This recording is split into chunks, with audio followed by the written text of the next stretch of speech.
So in the last video I did this joke where it keeps cutting back to me on my set, but then partway through I reveal I'm actually shooting against a green screen, with a weird green wall behind it. I don't know man, it was like that when I got there. You might be thinking, I bet that was easy, you just green screened your video over a picture of the set. No, wrong.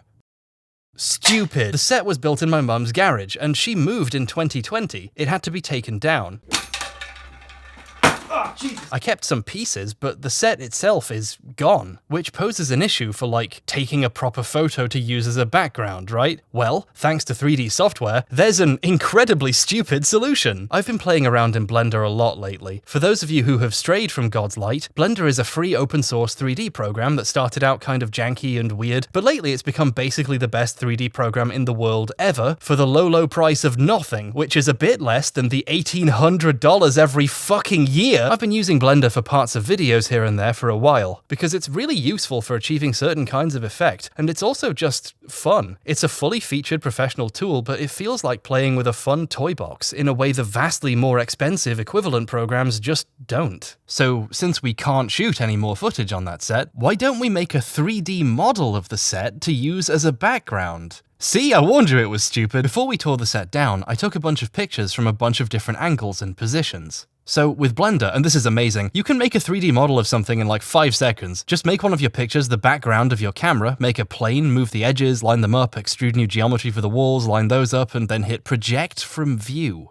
Bang. This is so cool. The speed and relative ease you can do this is like the most fun and energizing thing ever. It feels like art cheating. If you tried learning 3D 10 years ago and gave up because it took forever and was super unintuitive, they fixed it. It's great now. These 3 polygons, while shockingly decent, aren't a perfectly realistic recreation of my set, obviously. I mean, for one thing, flat walls are never actually completely flat, especially mine. The wallpaper was added very badly by me, using lumpy glue I mixed wrong and slapped onto it haphazardly. I didn't bother to smooth it out, so the walls had this slightly crumpled look. It was sort of wavy where the glue dried in a huge lump or there was no glue. There's gaps between the strips, bits of paper are hanging off or got torn. Basically, I did a horrible job. But it means the walls are uniquely janky and textured, which really added to the vibe of the set, and I wanted to maintain that feel. Also, there's, a hole smashed in it. What I'm saying is this isn't exactly a flat surface. We could just spend a bit more time in Blender really building things out, but if there's one thing I love more than work, it's not doing that, because there's programs specifically designed to look at a bunch of pictures and try to make them into a 3D model. We're gonna kiss goodbye to Blender for a few minutes and enter the brave new world of 3D photogrammetry. I used the free open source program Meshroom, which is frankly incredible for what it is compared to other programs that do the same thing, and more importantly what it costs compared to them. People have got some really cool results with hundreds of pictures of small objects, so I decided to use it for my giant set I took 20 random pictures of. It did have some problems though, caused by me. The pictures I took of the set are really confusing. A lot of the photos were probably too difficult to figure out where they went in relation to the larger set, so some of them actively screwed up the model. I had to figure out which photos to stop giving it to get a good output. The end result was a way more detailed and contoured model than I could ever be bothered to make myself. Importing it back into Blender, the thing was massive. Tons and tons more geometry than necessary. It was actively lagging my computer out. Blender's tools to remove extra geometry are really good though, so that was easy to sort at least. Looking closely at it, there's some problems. My horrible photography skills, combined with my horrible interior design skills, resulted in this even more distorted and uneven pattern where Meshroom hedged its bets and made it all wavy, and the polygon reduction I slapped on top without thinking made it even worse. I could have smoothed this out more, but I don't know, I really like it. I think it adds a bit more texture.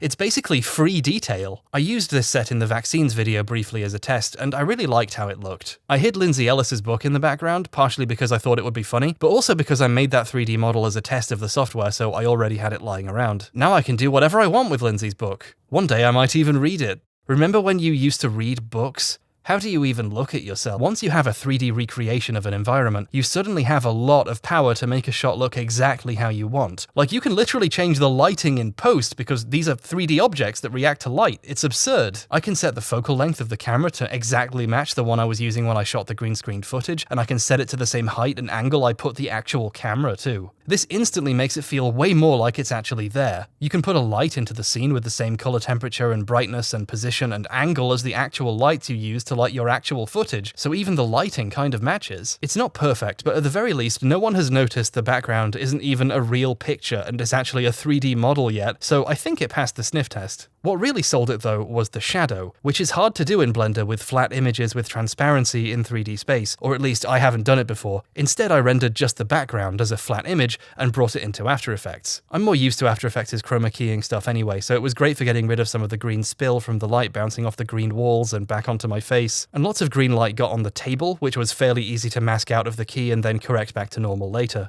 The shadow is just a copy of this green-screened element made dark and blurry and given a gradual shift in transparency. I think this detail in particular is what makes it work. Well, it looks way worse without it, at least. There are probably better ways of doing this, but it was so much more convincing than I had thought I'd managed to do that I stopped worrying if it looked bad. For this one shot, I keyframed a mask to follow the top of the green screen as it came down. Pretty simple stuff, but it was really satisfying to make. You can motion track objects in After Effects, but then you're relying on a computer for guesswork. It feels much better going in frame by frame to get something exactly how you think it should look. It's almost meditative, except for the part where I'm listening to Super Eyepatch Wolf explaining wrestling to me on my other monitor. So then I had a completed shot, which I rendered out as a finished video file to bring back into Premiere so it didn't lag or need rendering every time. One small problem though, these couple minute long segments took hours and hours to render for some reason. I think it was because it had to chroma key the 4K footage twice each frame to make the shadow underneath the regular one or something. That's probably on me making it that way, but still, I'd intended to go back and make more changes and re-render them later after looking at it some more, but I couldn't be bothered to do the rendering again. So in that one shot where green light bounced off the walls and screen and made the top of the Messiah box mostly see-through, I just left it like that. Pretend the box is really shiny. Maybe that's why they're called Shiny Entertainment. Overall, it looks like the reveal worked pretty well. Not too many people noticed in advance. It looks like a couple did and then felt rewarded for noticing afterwards, which I think I like better than if I took the extra time to make it completely perfect anyway. At least that's how I justify it to myself. Next time I do this, I'll try to get the whole shot done in Blender, partially because I love Blender so much and want the default cube to crush me while I tearfully whisper my grateful thanks, but I also hope to avoid these horrible render times. I was gonna make a joke here about having to figure out how to get shadows to work with my footage, but then in the 5 seconds I had the Blender file open to record footage for this video, I realized all I had to do was set the shadow mode to alpha hashed. Please don't make fun of me. I love open source software. Maybe it's because of my politics, or maybe I just hate the new pay forever while we make it worse model of software salesmanship, or maybe watching Premiere grin as it murdered my computer with a hunting knife had an effect on me. My PC blue screened 4 times making this video, and the audio started randomly breaking in renders. And here is where I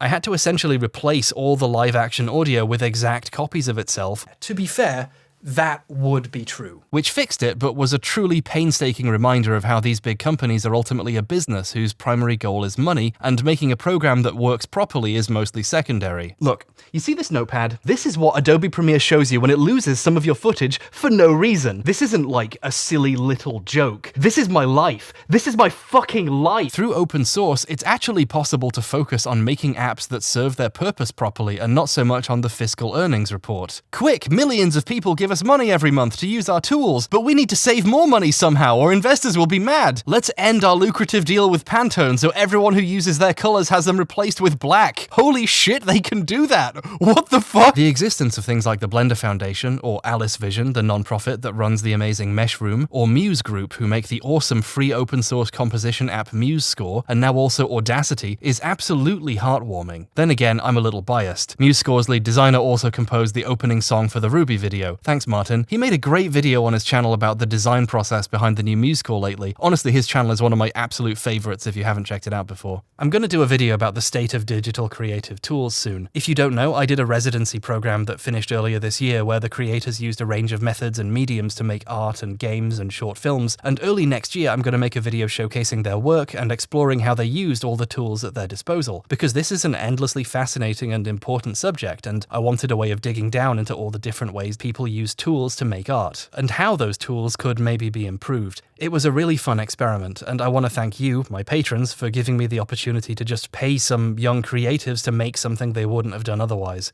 More on that soon. Overall, the main lessons here are, free open source software is incredible and deserves your support way more than Adobe. Make sure you record the camera's height, angle, and focal length if you're shooting any green screen elements, because it will come in handy later. And make sure you mix the wallpaper paste properly. Holy shit! So you're just gonna leave broken glass in all of their brushes?